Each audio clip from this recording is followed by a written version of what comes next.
தன்ஷி இப்படி வா.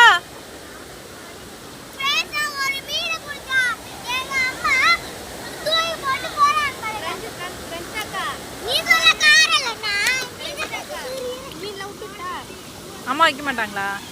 அப்ப எடுத்துக்கோ. இரு அப்படியே வச்சுக்கோ.